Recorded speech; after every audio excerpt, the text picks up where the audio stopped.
Hi, ನಮಸ್ಕಾರ. ನಾನು doctor Deepak ಬಿಲ್ಲೆ, ನಿಮ್ಮ ಆಯುರ್ವೇದ ತಜ್ಞ. ನಾವು ಇಂದು ಪಂಚಕರ್ಮದ ಬಗ್ಗೆ ಸಂಕ್ಷಿಪ್ತ ಮಾಹಿತಿಯನ್ನು ತಿಳಿಸುತ್ತೇನೆ.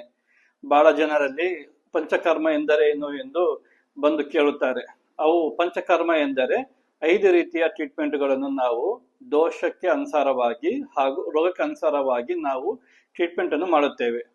ಅವು ಮಾಡಲು ಉದ್ದೇಶವೇನೆಂದರೆ, ಕೆಲವೊಂದು ರೋಗಗಳಿಗೆ ಅನುಸಾರವಾಗಿ ಮತ್ತು ದೇಹದಲ್ಲಿ ಟಾಕ್ಸಿನ್ಸ್ ಹೆಚ್ಚಿಗೆ ಇದ್ದರೆ, ಅಥವಾ ಋತುಕ್ಕೆ ಅನುಸಾರವಾಗಿ ದೋಷ ಹೆಚ್ಚಾಗಿದ್ದರೆ, ಇಲ್ಲವಾದರೆ ಕೆಲವೊಂದು ಸರಿ ಆಮ ಹೆಚ್ಚು ಆಗಿದ್ದರೆ, ಹೀಗೆ ನಾವು ದೋಷ ಮತ್ತು ಆಮ ಮತ್ತು ಕಾಲ ಇವುಗಳನ್ನು ಅನುಗುಣವಾಗಿ ನಾವು ಪಂಚಕರ್ಮವನ್ನು ಮಾಡುತ್ತೇವೆ.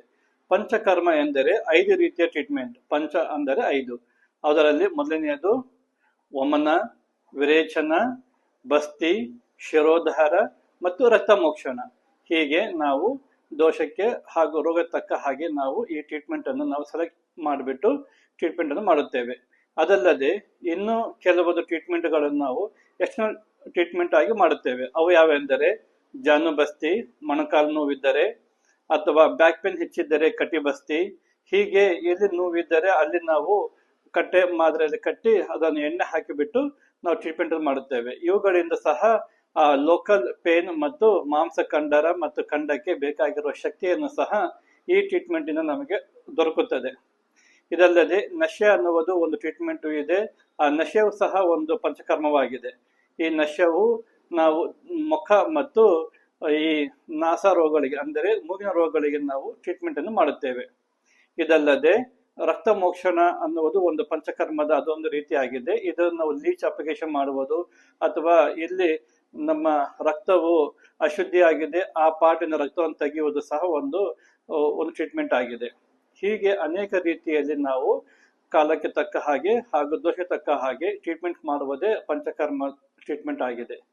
ಇದಕ್ಕೆ ನಮಗೆ ಬೇಕಾಗಿರುವ ಸಮಯವೇನೆಂದರೆ, ಆ ಸಮಯದಲ್ಲಿ ನಾವು ಪಥ್ಯವನ್ನು ಮಾಡಬೇಕಾಗುತ್ತದೆ ಹಾಗೂ ರೆಸ್ಟ್ ಅನ್ನು ಮಾಡಬೇಕಾಗುತ್ತದೆ. ಈ ರೀತಿಯಿಂದ ನಾವು ತೆಗೆದುಕೊಂಡ ಪಂಚಕರ್ಮದಿಂದ ದೇಹವು ಹಗುರವಾಗಿ ಮತ್ತು ಟಿಶ್ಯೂಸ್ ಮತ್ತೆ ರಿಜುನೇಟ್ ಆಗಿಬಿಟ್ಟು ದೇಹದಲ್ಲಿ ನಮಗೆ ಹೊಸ ಶಕ್ತಿಯನ್ನು ನೀಡಲು ಈ ಪಂಚಕರ್ಮ ಸಹಾಯ ಮಾಡುತ್ತದೆ. ಇದಲ್ಲದೆ BP, ಶುಗರ್ಗೂ ಸಹ ಶಿರೋಧಾರವನ್ನು ಮಾಡಿದರೆ ಆ ಶಿರೋಧಾರ ಮುಖಾಂತರವು ಎಷ್ಟೋ ಜನರಲ್ಲಿ ಸಹ ಇದು ಸಹಾಯ.